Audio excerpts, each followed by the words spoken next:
Ruslan.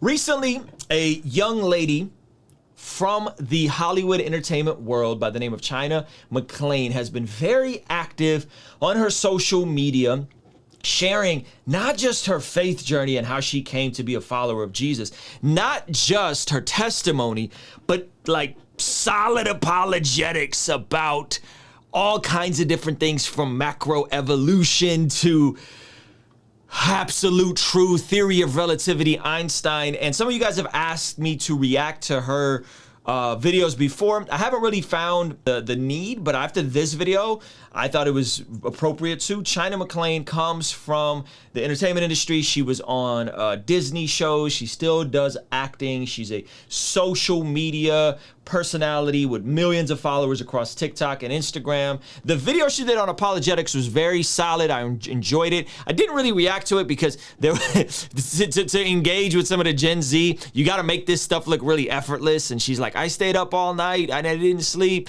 and I'm gonna make this super deep video about apologetics while effortlessly licking this sucker. And I was like, I'm gonna stay away from that one. But this one I thought was really good, and I wanted to highlight it. I wanted to talk to it, and I wanted to add a little bit to it. So what I'm gonna do is I'm gonna play a few minutes of it, chime in where I need to chime in. And it's just basically the pushback that she's getting is like, hey, we get it. You believe in God. Sweet. You believe in God. But why do you need to keep going on Instagram and telling us why you believe in God? Why do you need to go and tell us all these different things? And she breaks it down, I think, very, very well from a metaphor that her dad took. But China, if you're watching this and you'd like to come on the channel, sis, I would love to interview you at some point. Some of you guys asked me to reach out to her. I'll try, but y'all really be giving me a lot of clout. Like, I'm just little old me with 83,000, almost 83,000 subscribers on YouTube. Y'all think I could just reach out to these Hollywood stars and be like, come on my YouTube channel and let's talk about Jesus?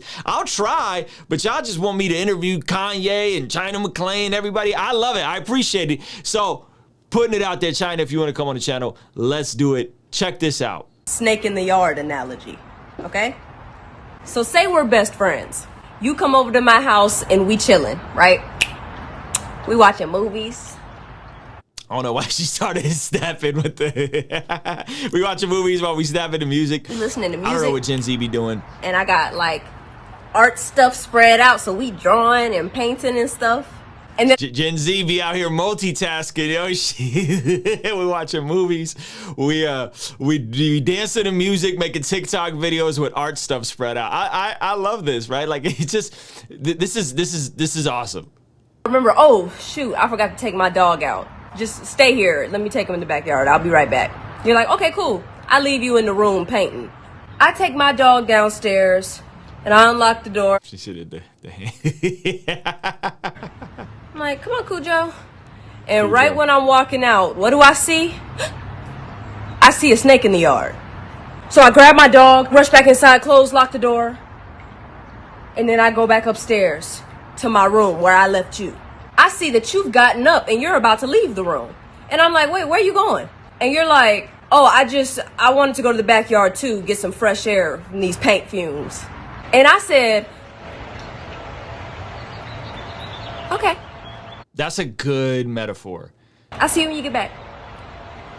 So you go downstairs, you open the door, you head out there to get some fresh air, and oh, a snake bites you.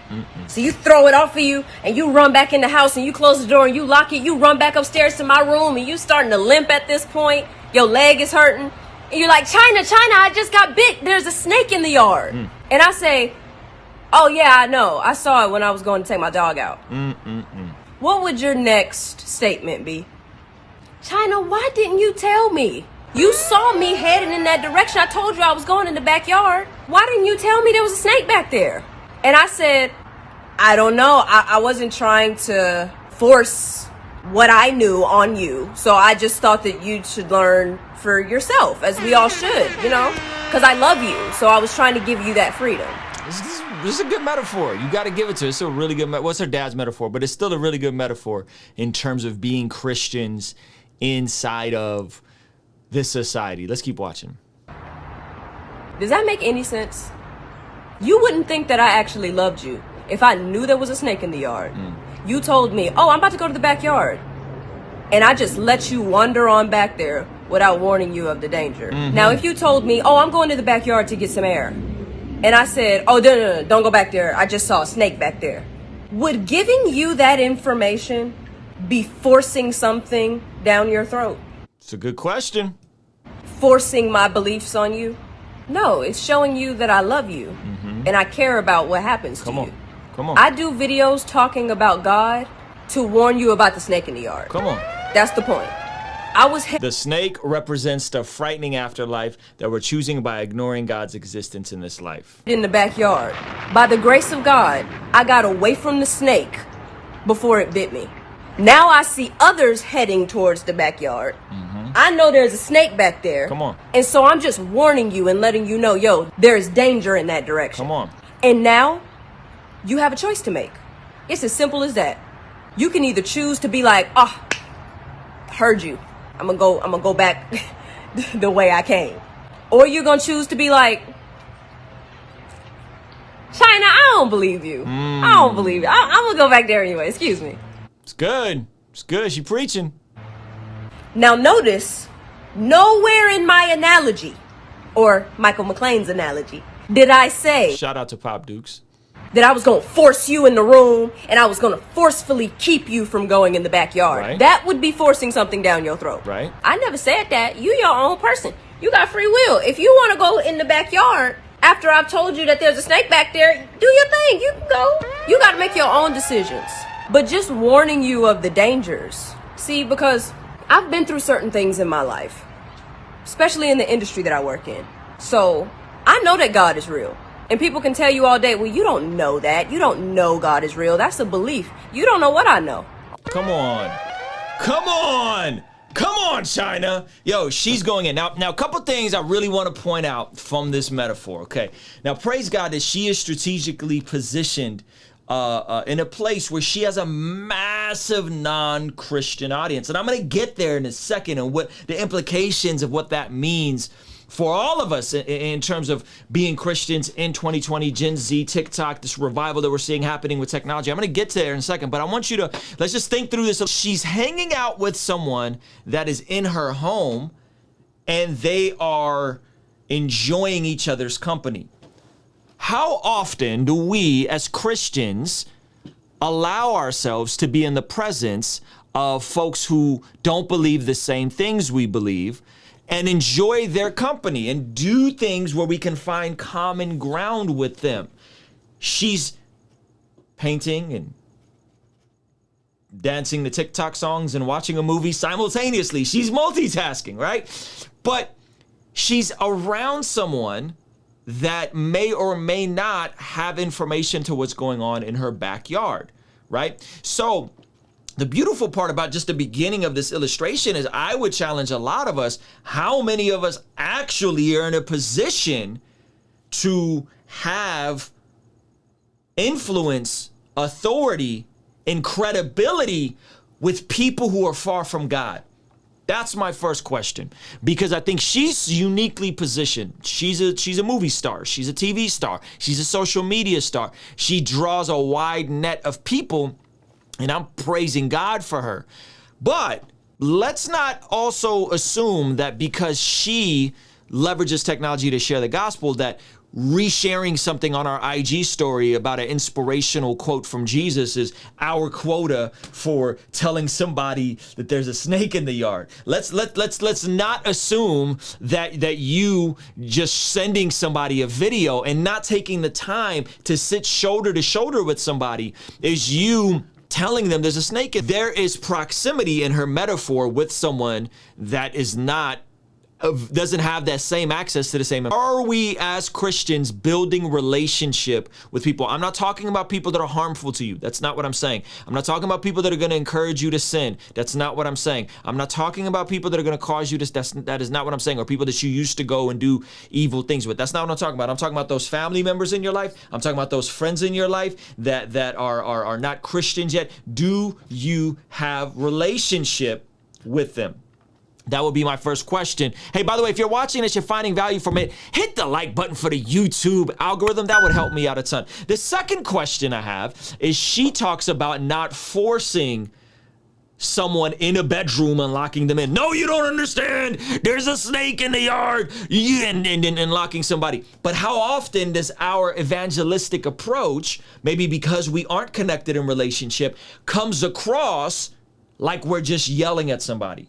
How often are we just talking about the wrath of God and the angry part of God and you need to repent and the hell, and not talking about the grace and the mercy and that it's the kindness of God that leads to repentance? How often are we known by the things we're against instead of being known by the things we're for? I think that's a really good question for us to consider in light of everything that's going on. She says, hey, this is not about forcing anybody. I'm going to give you the facts. Here are the facts. There's snakes in the yard. You don't have to believe me. You can go out there and test it out, but it would be, as someone who loves you, to tell you the truth. I gotta tell you the truth that there's snakes in the yard, and that doesn't mean you run back in and yell at the person. There's snakes on the yard, and they go, I don't believe you. You idiot! No, there's snakes in the yard. Trust me. Don't do that. Don't go back there, right? And also notice something else, that when we tell somebody there's snakes in the yard, we also then don't go and say,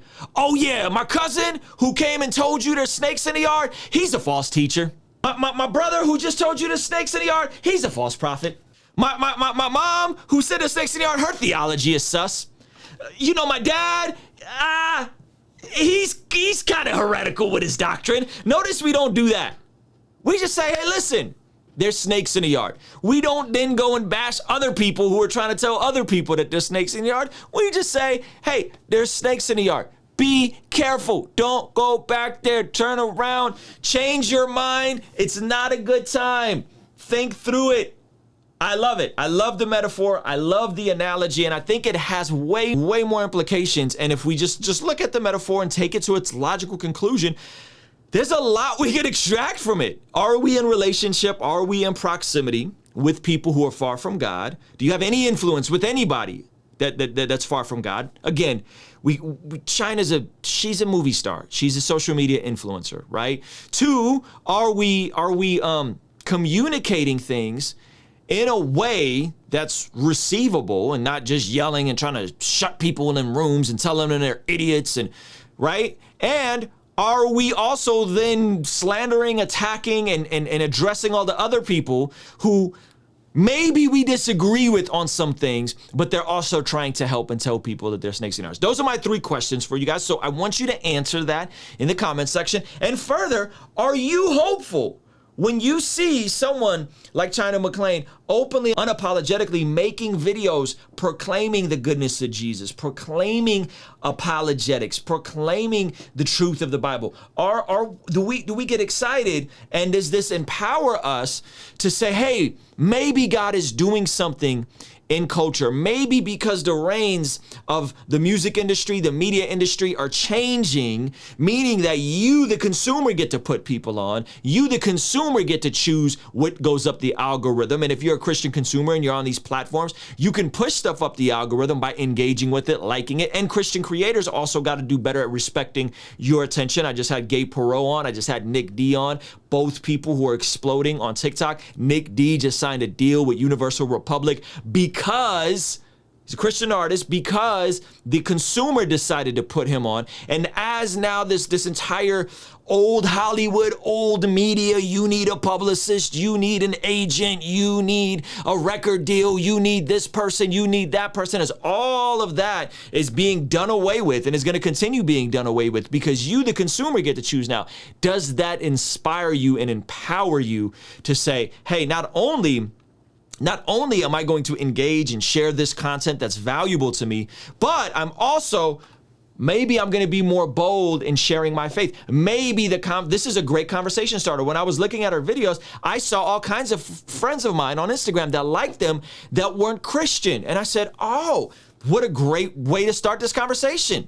Right? You see what I'm saying now? And so I think there's so much in this that we could extract. And I think that there potentially is a revival coming. I think potentially there is something that's happening in the culture. Everybody wants to change the world through politics and through legislation. What if we change the world through music, media, technology, and leveraging these platforms to clearly and plainly articulate the good news of Jesus? Because I tell you what, I wish I had someone like China McClain when I was 17, 18, 19 years old. I wish I had someone like this giving me apologetics lessons while I still have one foot in the world and one foot in the church, not fully sure. I wish I had someone like this being this unapologetic about their faith, or just being able to open up a app like TikTok and see multiple creators, and then all of a sudden turn on the music and see multiple people who are very imperfect, but multiple artists professing Jesus as their Lord.